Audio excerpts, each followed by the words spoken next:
स्वागत है दोस्तों आप सभी का फिर से एक नए वीडियो में। दोस्तों आज का ये वीडियो दोस्तों जगबोर्ड के दोस्तों क्लास 11th के सभी विद्यार्थी के लिए दोस्तों बहुत ही मोस्ट इंपोर्टेंट वीडियो रहने वाला है, ठीक है। क्योंकि दोस्तों आज की इस वीडियो में हम लोग क्लास 11th का इकोनॉमिक्स हिंदी में गए तो दोस्तों अर्थशास्त्र का हम लोग वीकली टेस्ट क्वेश्चन आज के इस वीडियो में हम लोग सोल्व करने वाले हैं।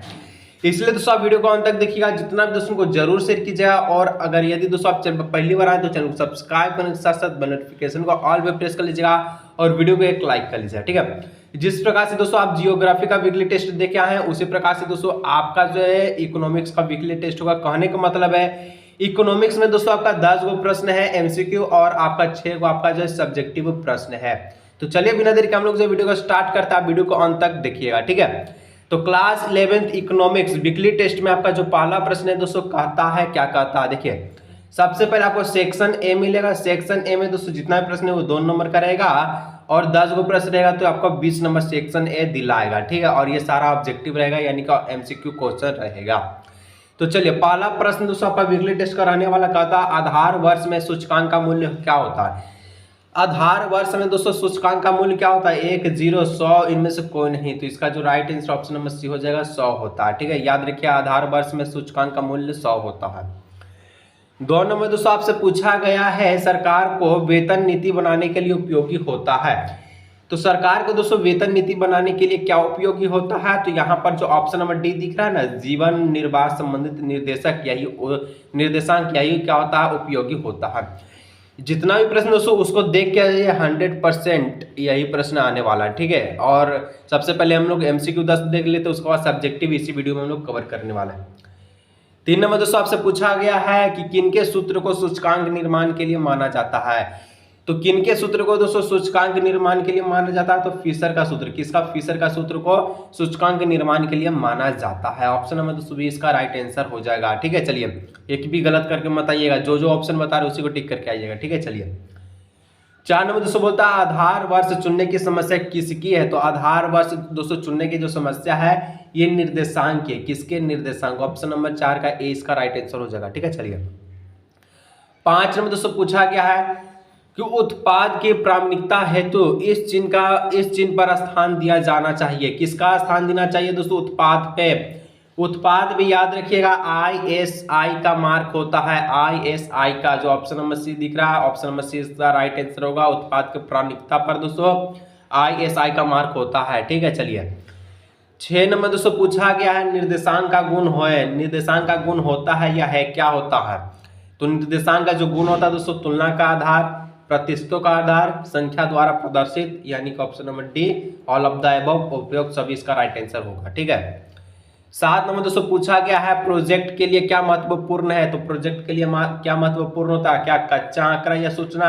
तो कच्चा आंकड़ा और सूचना दोनों होता है, यानी ऑप्शन नंबर सी हो जाएगा, ए एंड बी दोनों इसका राइट आंसर होगा, ठीक है। चलिए 8 नंबर दोस्तों पूछा गया है कि परियोजना के चरण है। तो परियोजना के क्या चरण है आपको बताना है, ठीक है। तो 8 का क्या हो जाएगा, परियोजना का जो चरण है विश्लेषण भी है, निर्वचन भी है और निष्कर्ष भी है, यानी ऑप्शन नंबर डी हो जाएगा ऑल ऑफ द अबव उपयुक्त सभी इसका राइट आंसर, ठीक है। चलिए 9 नंबर दोस्तों पूछा गया है उपभोक्ता मूल्य निर्देशांक सूचकांक निर्माण करने का सूत्र क्या होता है।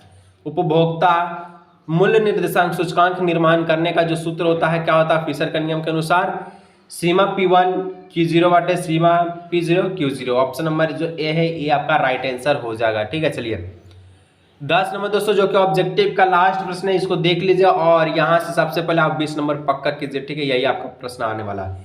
कहता निर्देशांक की रचना करते समय आधार वर्ग का चयन निम्न आधार पर किया जाता है। तो किस आधार पर किया जाता है दोस्तों, तो यहाँ पर ऑप्शन नंबर सी हो जाएगा वर्ष में राजनीतिक स्थिति हो रही हो इसी पर आधारित किया जाता है, ठीक है। ये एमसीक्यू प्रश्न हम लोग देख लिए। चलिए सब्जेक्टिव प्रश्न में इंटर कर देते हैं। सब्जेक्टिव में सबसे पहले सेक्शंस बी रहेगा। सेक्शंस बी में दोस्तों 2 गो प्रश्न रहेगा जो कि 2 नंबर का रहेगा और 4 नंबर आपको दिलाएगा और सारा प्रश्न वेरी शॉर्ट आंसर क्वेश्चन वाला रहेगा, ठीक है। यानी कि अति लघुतरीय प्रश्न है। तो 11 नंबर दोस्तों बोलता है कि सूचकांक की परिभाषा दीजिए। यहाँ पर देखिए इंग्लिश में लिखा गया है ना, तो सभी आपका प्रश्न ऑब्जेक्टिव वाला भी इंग्लिश में रहेगा एग्जाम में, ठीक है। उसको देख लीजिएगा, जो इंग्लिश है वही ऑप्शन टिक कीजिएगा जो ए और बी हम जैसे बोलते आ रहे हैं, ठीक है। चलिए तो सूचकांक क्या होता है दोस्तों, डिफाइन करा इंडेक्स नंबर को। तो सूचकांक संख्या एक विशेष प्रकार का औसत है जो चर या चर के समूह में सापेक्ष परिवर्तन का माप प्रदान करता। हम सूचकांक आपको बताए थे ना कि सूचकांक क्या होता है। जैसे कि दोस्तों यहाँ पर हम बोले थे कि आलू का दाम जो है कितना बढ़ गया, बहुत आलू का दाम जो है बढ़ गया, कितना बढ़ा ये तो पता नहीं है। अब ऐसे हम बोल देंगे आलू का जो मूल्य है ये अपने में 2.5 गुना ज्यादा बढ़ गया, यानी कि आलू का मूल्य 2.5 गुना ज्यादा बढ़ गया, तब आप कहेंगे कि 2.5 गुना जो बढ़ा है इसी को हम लोग सूचकांक कहते हैं। ठीक है, चलिए 12 नंबर दोस्तों पूछा गया है आधार वर्ष का चुनाव कैसे किया जाता है, how is the best year selected. आधार वर्ष का चुनाव दोस्तों कैसे करते हैं। आधार वर्ष चुनने के लिए आर्थिक मामलों को पहचानना महत्वपूर्ण कारक है। आधार अवधि में अच्छा संतुलित आर्थिक प्रदर्शन होना चाहिए। इस प्रकार का उत्तर लिखिएगा, एक भी नंबर नहीं कटेगा। ठीक है, चलिए नेक्स्ट सेक्शन सी देख लेते हैं। सेक्शन सी में दोस्तों 2 प्रश्न रहेगा जो कि 3 नंबर का रहेगा और 6 नंबर आपका दिलागा, ये शॉर्ट आंसर क्वेश्चन में आता है। तो 13 नंबर दोस्तों पूछा है कि सूचकांक का महत्व क्या है। तो सूचकांक का क्या महत्व है, तो सूचकांक होता क्या है। तो सूचकांक संख्या का उपयोग पैसे के वसूल में परिवर्तन को मापने के लिए किया जाता है। भविष्य के भुगतानों की सुविधा के लिए उत्पादन और रोजगार की दिशा निर्धारित करने और विभिन्न स्थानों पर समय पर लोगों के विभिन्न समूहों की वास्तविकता व आय एवं होने वाली परिवर्तनों की जानने के लिए धान के मूल्य में वृद्धि या गिरावट का अध्ययन आवश्यक है। इसी को हम लोग सूचकांक का विशेषता कहते हैं या महत्व कहते हैं।